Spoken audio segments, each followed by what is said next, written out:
வணக்கம்மா. இன்னைக்கு நம்ம வீடியோவில் ஆனியன் ரவா தோசை எப்படி செய்யுதுன்னு பார்க்க போகிறோம். வாங்க நம்ம வீடியோவில் பார்க்கலாம். வீடியோ பார்க்கறதுக்கு முன்னாடி மறக்காமல் நம்ம சேனலை சப்ஸ்கிரைப் பண்ணிக்கோங்கம்மா. அப்படியே பக்கத்தில் இருக்கிற பெல் பட்டனையும் ப்ரெஸ் பண்ணிக்கோங்கம்மா. 1 கப்பு அரிசி மாவுமா போட்டுக்குங்க. 3/4 கப்பு ரவாமா போட்டுக்குங்க. 1.5 ஸ்பூன் மைதா மாவு போட்டுங்கம்மா. 1 ஸ்பூன் ஜீரகம்மா. மிளகு 1 ஸ்பூனுங்கம்மா. பச்சை மிளகா 2 பச்சை மிளகா பொடியை கட் பண்ணிவிடுங்க. இந்த சைஸில் சீவன இஞ்சி கொஞ்சமாக, கருவேப்பிலை பொடியை கட் பண்ணி தேவையான அளவு போட்டுக்குங்க. பெரிய வெங்காயம் 2 வெங்காயம் பொடியை கட் பண்ணி போட்டுக்கலாமா. உப்பு திட்டமாக போட்டுங்கம்மா தேவையானது. இப்போ அப்படியே மிக்ஸ் பண்ணிவிடுங்க.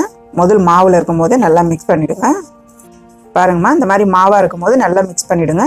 இப்போ தண்ணி ஊற்ற போகிறோம். தண்ணி போட்டு நல்லா கரைச்சிங்கம்மா. தோசை மாவு மாதிரி இருக்கக்கூடாது, நல்லா தண்ணியாக ஆயிடணும். மாவு ரொம்ப தண்ணியாக இருந்தால் தான் ஊற்றுறதுக்கு கரெக்டாக இருக்கும். தோசை மெலிசாக வரும், மொறுமொறுப்பு நல்லா இருக்கும்.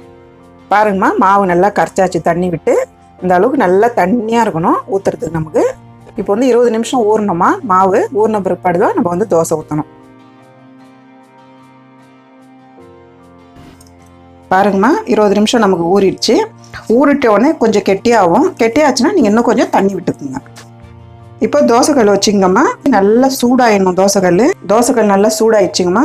இப்போ ஒரு கப்பில் இந்த மாதிரி மாவு எடுத்துக்கோங்க. உங்களால் கரண்டியில் ஊற்ற முடியலன்னா கப்பில் எடுத்துக்கோங்க. ஒரே ரவுண்டு இப்படி ஊற்றுங்க. இப்படி தான் தெரிக்கும் உங்களுக்கு. அடுப்பு சிம்மில் வச்சுருங்க. இப்போ இந்த கேப்பில் கொஞ்சம் கொஞ்சம் மாவு போட்டுக்குங்க.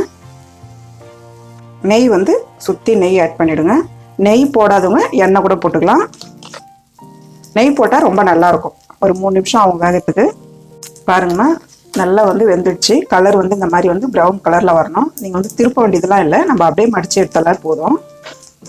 இப்போ நம்ம எடுத்துடலாம். அப்படியே மடிச்சிடுங்க.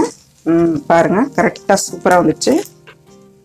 அவ்வளோதாம்மா, ஆனியன் ரவா தோசை ரெடி ஆயிடுச்சு. நீங்களும் வீட்டில் செஞ்சு பாருங்கள். இந்த வீடியோ உங்களுக்கு பிடிச்சிருந்தா லைக் பண்ணுங்கள், ஷேர் பண்ணுங்கள். உங்களுக்கு ஏதாவது டவுட் இருந்தால் கமெண்ட் பண்ணுங்கள்.